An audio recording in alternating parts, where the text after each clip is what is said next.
Welcome back, WNST, Towson, Baltimore, and Baltimore Positive. If you are watching out on our YouTube and old WNS TV channel and Baltimore Positive video at baltimorepositive.com, you'll see that we have virtually moved the bar stool near some oysters and right under the Steam It sign at Fadley's and Lexington Market. Episode 1 of our crab cake tour in the books now. Hope you checked it out. John Sarbanes telling a family story. Obviously, the Hahn and Divine family telling their story as well. We're telling a lot of stories around here. We'll be telling the Costas story very soon as well. Their 50th anniversary. Johnny O was over there a couple weeks ago trying to work out a visit from Bucky out on the West Coast off the skateboard to discuss the crab cakes on the east side of town. We will be back west in Catonsville this week at State Fair. Al fresco with some of Don Moeller's friends, and I'm sure we'll be talking Recon as we doubly Recon into the 21228. This is the Recon with Don Moeller. What's happening? And, Jeff Muller's trying to sell my condo.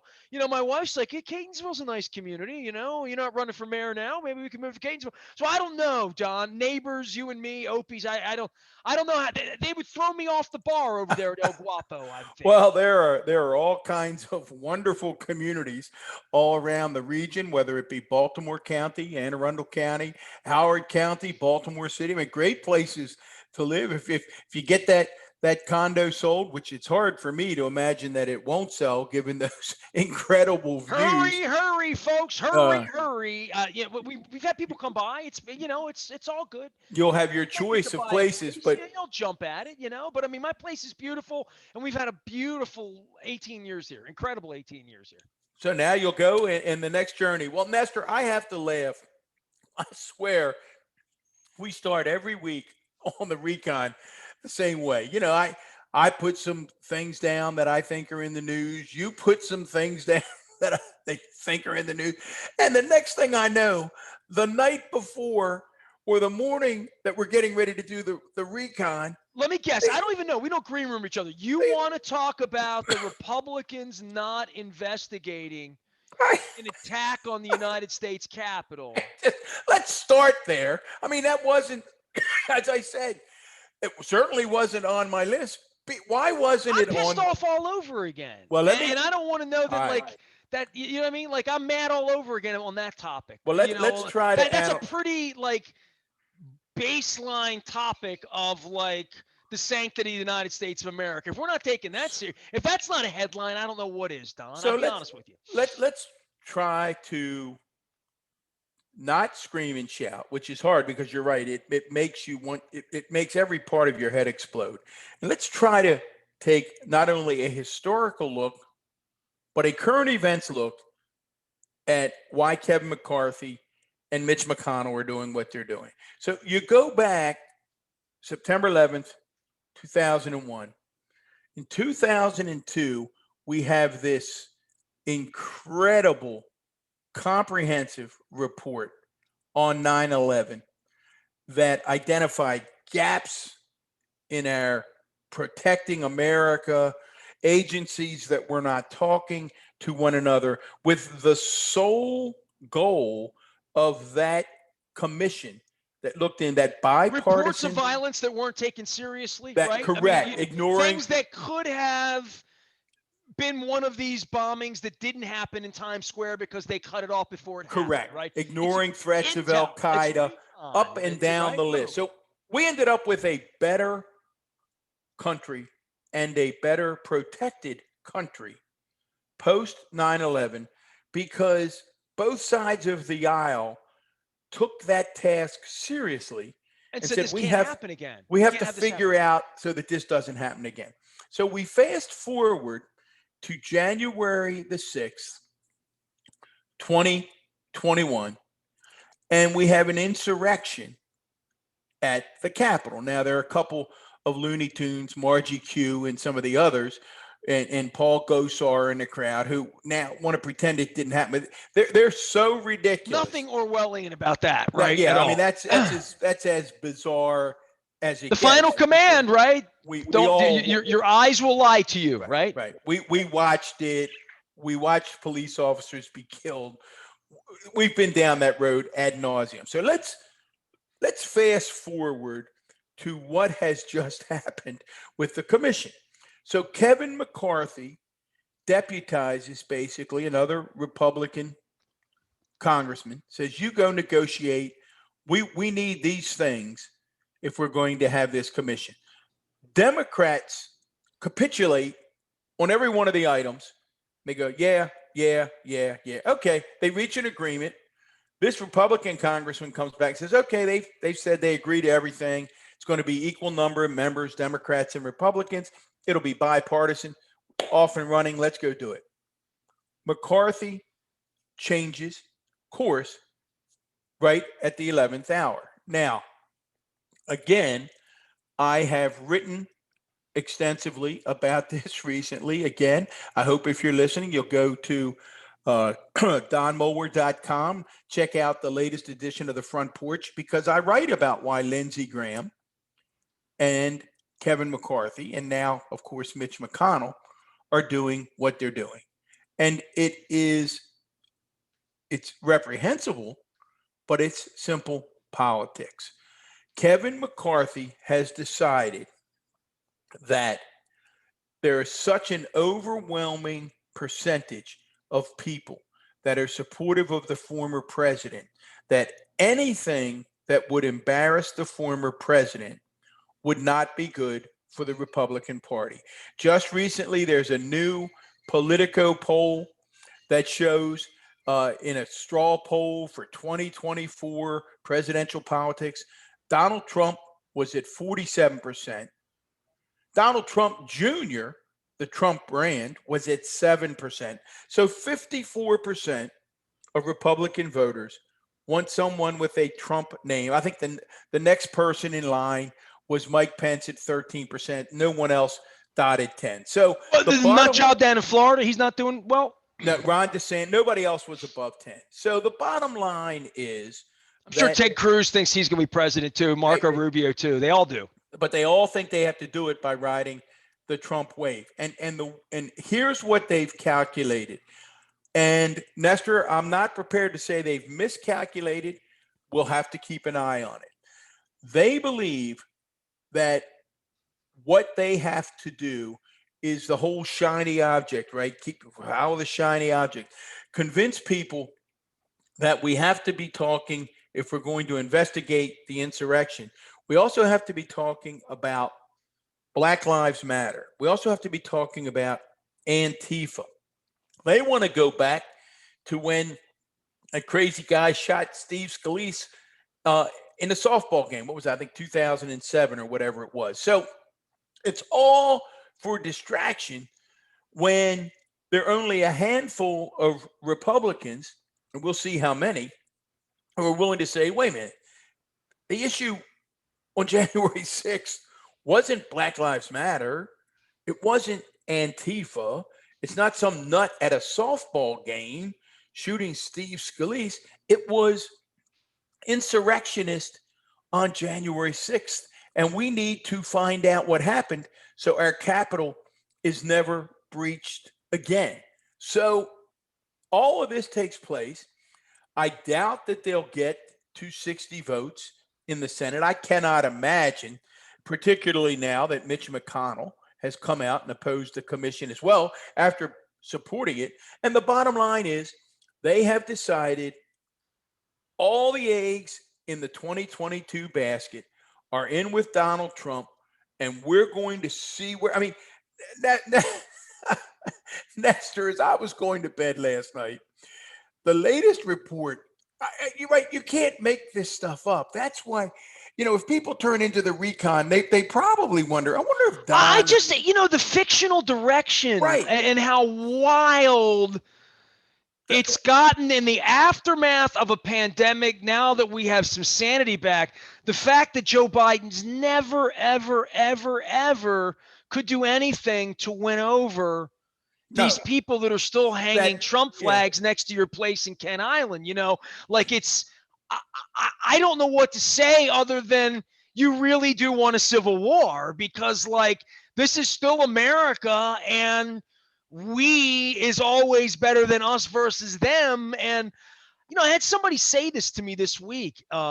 in incredible wisdom, someone that I was talking to about, maybe being a participant here in what we do at Baltimore Positive, said that, and this was a young gal, quite frankly, talking employment and whatnot. We were just talking about things. So she's trying to be politically, middle of the road. She said, well, I don't know about Trump or this, but the one thing I know is he's divided us. And you can take whatever you want. There's no one that can argue that. That's inarguable that we've become a divided culture because of the cult of personality. I Yeah, hear that Living Color song, and I think about that song being 30 years old now and the meaning of it, who it was written by. If you want to go Google that, you and I were talking Do the Right Thing and Spike Lee earlier. Go Google Cult of Personality and Living Color. Y'all know that song. Go listen to it, read it, feel it, watch the video, and think of 1988, 89 when it was written, and think about how predictive that has been of what. I mean, did you see the quote from the shaman guy's lawyer? Did you see that quote? I retweeted that one. Which quote? It was so off color that I don't think I can really read it on the radio, right? But I mean, I am quoting someone else. This was the shaman. You know what I'm talking about? The shaman was the sure. going through the guy with the horns right. and everything at the podium. His attorney was quoted. I'm going to find it's right here. I found it on my. This is a tweet from Matt Schuem, and you know what? I can actually pull it up. I'll pull it up on the screen because we don't do this much on the Recon. But why shouldn't we do this more on the Recon? Here's the quote here. Watkins, the Q shaman, Jacob Chansley's attorney, said his client had Asperger's syndrome, which certainly we do not want to minimize, and indicated that his mental state and impact that Trump's propaganda efforts would play a role in his case. Now, this is a lawyer trying a case to get off a guy who clearly has some mental issues, right? And I'm sure there's going to be paperwork. This guy's putting together a case to get this guy out of jail, right? A guy everyone in the world saw walk through the Capitol after murders happened, right? This nut, right? This QAnon internet. He's a celebrity on the internet. This is the defense. This is more of a defense than these Republicans are putting up right now in not wanting. They would say there was no crime, let him off. That would be their defense. But here we go. A lot of these defendants, and I'm not going to use this colloquial term, perhaps disrespectfully. Well, it is. I would ask you not to read that sentence because it is offensive. It is offensive. So go read it, okay? Yeah. I would do it on my show. Don's going to make me not do it because Don pretends there is no internet and there aren't. This is who these people are. So I'll let it go out of deference to you and our sponsors and anyone else that is unfamiliar with what an insurrection would look like. Out of deference. But nonetheless, of people who have emotional and physical this challenges. Is an issue that compares. Basically Hitler told him to do it. That's Correct. Where we are now. Hitler told him to do it. And now we have Republicans who are saying that really wasn't a thing. That wasn't, it's wag the dog. That wasn't a real insurrection. Those police officers didn't really die and get their eyes gouged out. And there weren't, like that goof in Georgia who said they were tourists. And now the video of him being 5 feet away, literally through the wall from where the woman was blown away. Barricading his door. Yes. I mean, it's all, Nestor, if you're following, I mean, it is a, I don't know if it's a Rob Reiner film. It's probably more like a Tim Burton film, right? It's so out there. This if it weren't so serious, this insane audit by Cyber Ninja in Arizona. So, right, the Celebrity Apprentice tweets over the weekend that he now has it that 1 million votes had been deleted from the database. The database has now been deleted permanently. It's an outrage. All the votes are gone. So to the point where they then have an emergency hearing in the Arizona Senate, and the Republican leader of the elections board is there, and the Republican leader in the election board is saying, well, I'm not sure what he's referring to, and this has to stop because Ladies and gentlemen, if you'd like, you can pull it up on your screen. The database is public information. It's all there. None of this happened. And of course, the senators sort of slink away and they have to admit, oh, okay, yeah, I'm sorry, it is there. I mean, it's crazy. But in the meantime, if you're only watching Tucker or Laura or Sean, you believe this bat, as you call it, badass crazy stuff. Last night there was a new one, and Linda and I just looked at each other and shook our heads. Supposedly, the latest charge is that the Democrats took a bunch of ballots to hide them, chopped them up, fed them to chickens, and then incinerated the chickens. Now, you hear that and you say, well, that's not true. But do a little research. Sure enough, one of the charges is that the Democrats took the ballots, shredded them up, fed them to chickens, and then set the chickens on fire. Now, if this is our Republican Party, now Liz Cheney and Adam Kinzinger and others are trying to stand up. I don't think they're not going to be successful. Well, there's been a lot of speculation to kick it local here and talk about a crab cake tour. Michael Steele, right? Like right. Michael Steele, like. Well, Michael Steele. How's Michael Steele playing on the Eastern Shore? Michael Steele had a great line the other day when I saw him interviewed. Somebody said to him, Mike, and they were talking about the Arizona thing. And he said, I've given up trying to make sense out of any of it. So we've got that breaking news. Then we're getting ready to go to bed. And we've got the recon list put together.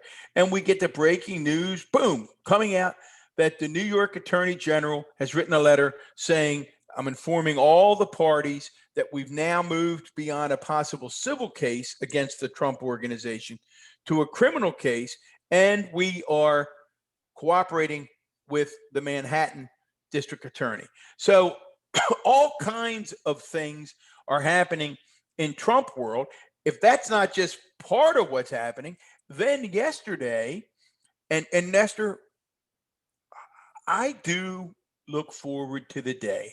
I hope I'm around to be able to say we've crossed this threshold where we aren't talking about some kind of what appears to be just illogical situation with the police and the African American community. So just recently, right, last couple of days, we've got the district attorney in North Carolina saying that the police, we've looked at the body cam footage, and the police were fully justified in shooting Andrew Brown 7 times. Now, at the press conference in which he releases the body cam footage, the reporters are looking at the footage and they're going, Mr. District Attorney, I don't understand, because he backs out and he drives around the officers and he's driving away.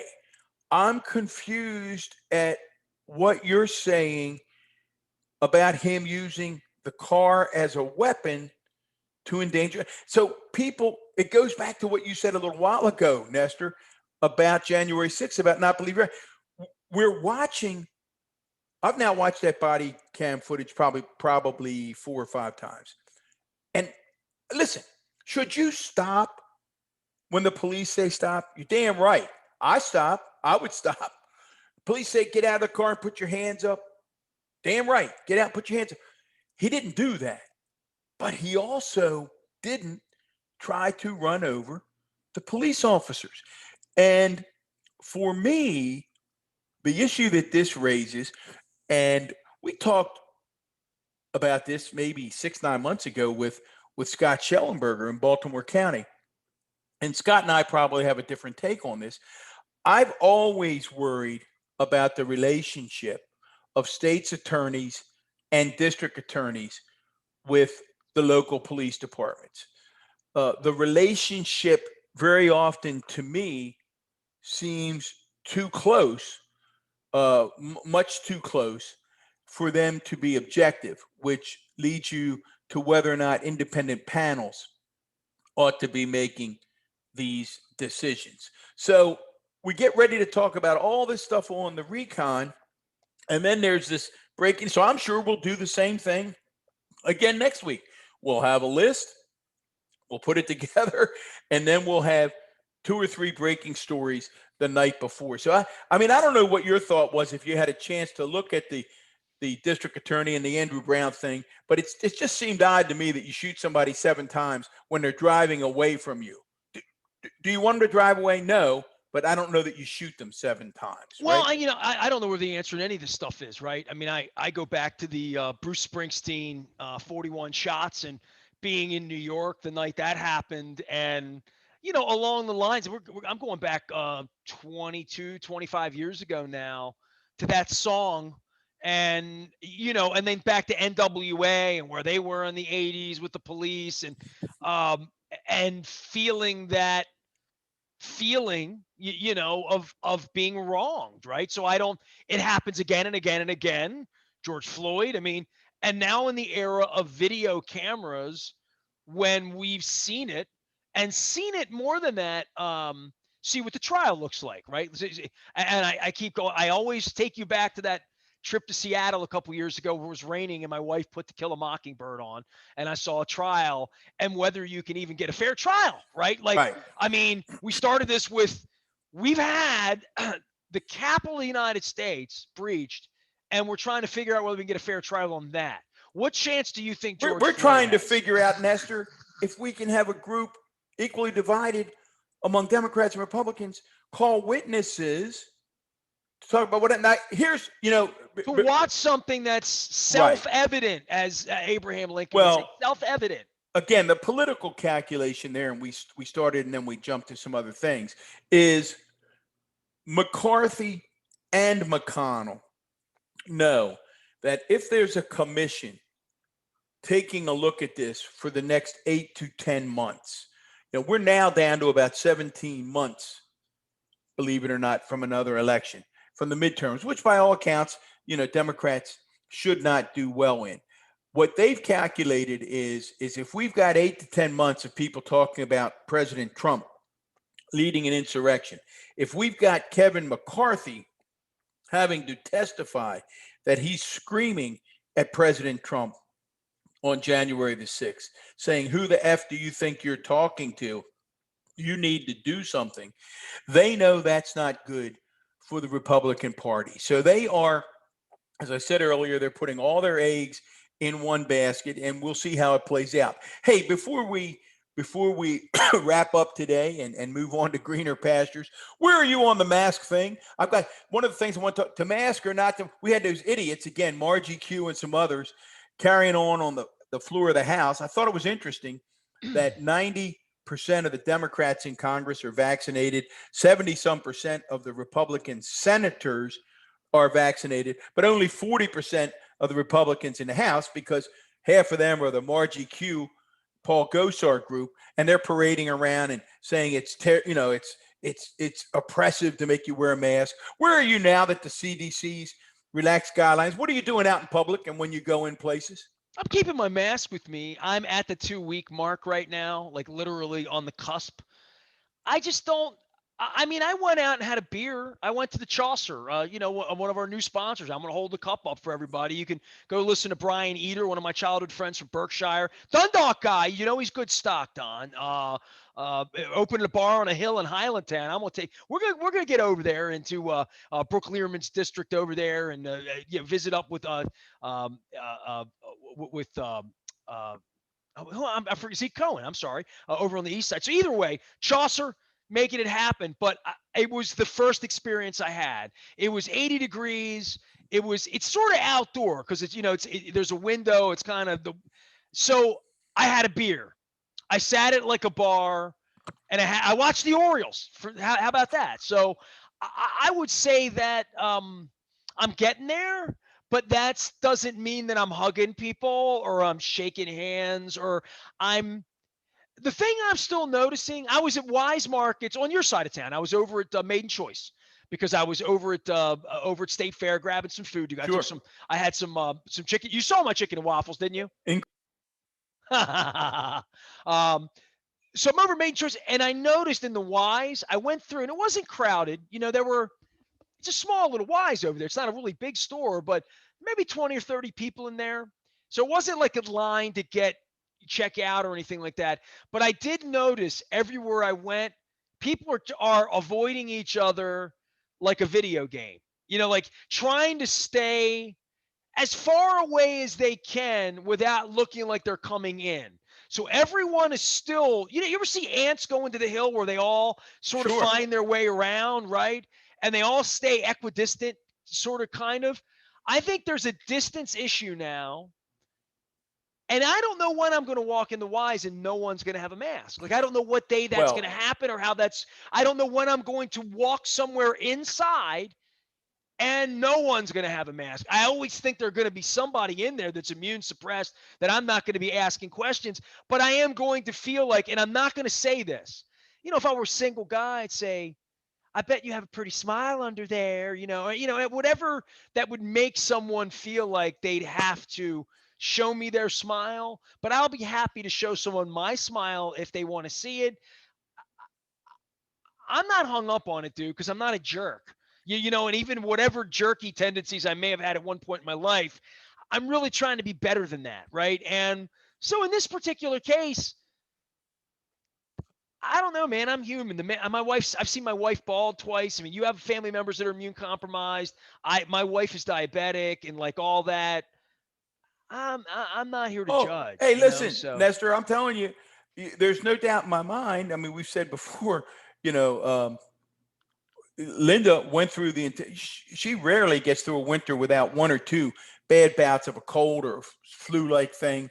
And she went through the entire winter with none of that. So I'm telling you, for the foreseeable future, certainly when we get back to the fall, again, moving toward next winter, we'll be masking up again, and I just think that's why I think it's so ridiculous when I see somebody like Margie Q and the others just acting like such fools, like such sophomoric idiots, like the worst middle school student I ever had. That's what those clowns remind me of. It's like the worst of the worst. I had so many great students, but every now and then you get these knuckleheads, and this just looks like a reunion of the knuckleheads. And my final thought this week, Nestor, is I posted after COVID delays, I had two very meaningful farewell memorial services for folks. One was for the woman they call the First Lady of the Mount, Mrs. Phyllis Plaviak.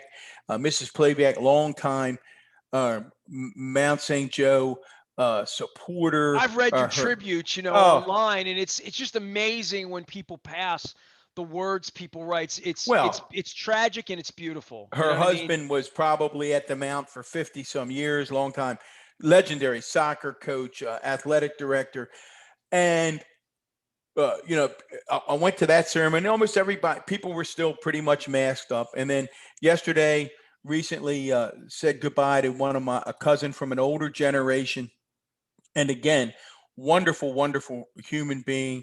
And guy you would have loved, a true entrepreneur, big insurance agency, started a Christmas tree farm, started a barn door furniture company. I mean, a true entrepreneur in every sense. But, at the end, his son, and I think I posted this, his son said, Pop's rules were pretty simple. And it was actually, I don't ever take my phone out in a church service, but I was so moved by it, I took it out and texted it to myself so I wouldn't forget it. And he said, Pop would just simply say, work hard, be straight, and be kind. And I thought, well, damn, if that doesn't pretty much cover it, work hard, be straight, and be kind.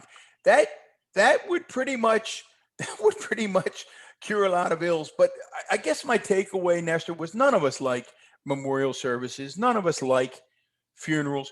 But I'm always struck by how important the closure is. And as I looked around at both of these services, there were all kinds of political persuasions in there. I know a lot of them were my relatives, some of them were my friends, and people are all over the place politically. But I thought there was something good and decent that brought everyone together to say goodbye to these special people. And we have to try to continue to try to find that place where the Margie Qs and the Gosars, you said it, man, you nailed it. We are so divided, and we've always had divisions, but this is this is pretty bad. I mean, if we could flash back to the Civil War, people would say, "What are you talking about?" We had brother take guns against brother back in the Civil War, and we I had don't the think anybody was lying to anybody back then. They were pretty upfront. As from the history books yeah, I get, it was economic. It was, I believe that they're less than me, and you can't tell me different. And that's the well, way it's always been here, and there will be no debate about it. And that's what that was about more than anything else. I don't know what the hell this is. I mean, this is just, well, I use the it word feels batshittery. I mean, that's the word. I don't have any other explanation for Trumpism. well, it feels different. I'm in the middle of examining this, and it's been 10% of my life now examining this at this particular point in my life, and I just got no tolerance for it. I Well, mean, I don't know what else to say. I'm going to next week. That's a great place to stop. I'll tell you why. Because next week, I want to take a look at what's happening around the world, which is even more alarming because what we're dealing with, Nestor, is much bigger than just the United States. It's not just Trumpism. If you look at what's happening in France and Marine Le Pen and the right there, and look at what's happening in Germany and England, it's happening all over the world. We need to pay attention. We're more divided than ever. That's why things like those memorial services where people come together to break bread and say, let's see if we can't be better. But the last thing on that too was both my brother and I, as we walked out of the church yesterday, the priest had been pretty good about saying, hey, make sure when you leave, remember there's still COVID. Don't go crazy out there. I mean, don't hug and everything like you would typically. And we walked out and, there were a couple hundred people. And sure enough, I was talking, my brother and I, Mike said, okay, I think we're looking at a super spreader event. So we just made a beeline for the car, so we're not 100% out of the woods yet.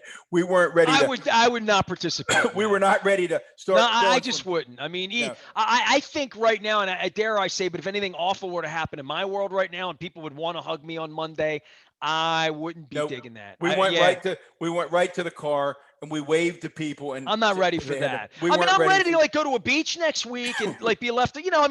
I'm good with all that. I mean, I don't know. I wouldn't go to like a hockey game right now. I wouldn't go to DC and go into a hockey game. Right. I don't think I would want to do that right now. I'm not ready. I'm not quite ready for the movies yet. So we're interested. We get Max back on. We'll ask her if she's back out at movies. So 1 week, Nestor, we are going to get to a recon where we get through our list and there's not breaking news, but good stuff. Stay safe out there and eat some crab cakes, man. We're off to State Fair. Well, I was going to say one thing. We said break bread. We are doing something we haven't done in 15 months. I talked about the beer at the Chaucer last week. We're getting together at State Fair this week. We're doing an al fresco show. Don, I got to make sure the equipment works. So I got to go back and plug. So make sure you send me that reminder on Thursday night to make sure I plug all the cords. And make sure you got at least 4 microphones because we've got a couple of guests that are going to double up. So hey, I'm ready. This is uncharted territory. I might even have a Guinness. What do you think? If the headset amp is broken, I'm going to have to go over to Bill's or something. I'm going to have to figure something out. All right? I'm sure right across the street.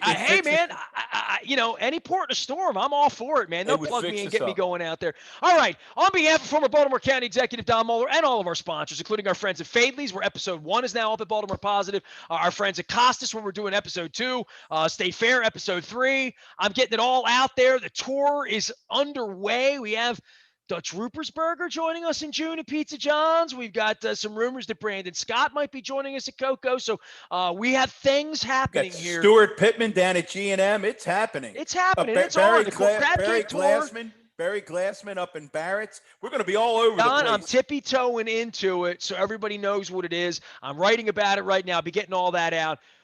We're doing good things here. We are WNST.net, AM 1570, Towson, Baltimore. And if you want to buy my condo, call Jeff Moeller.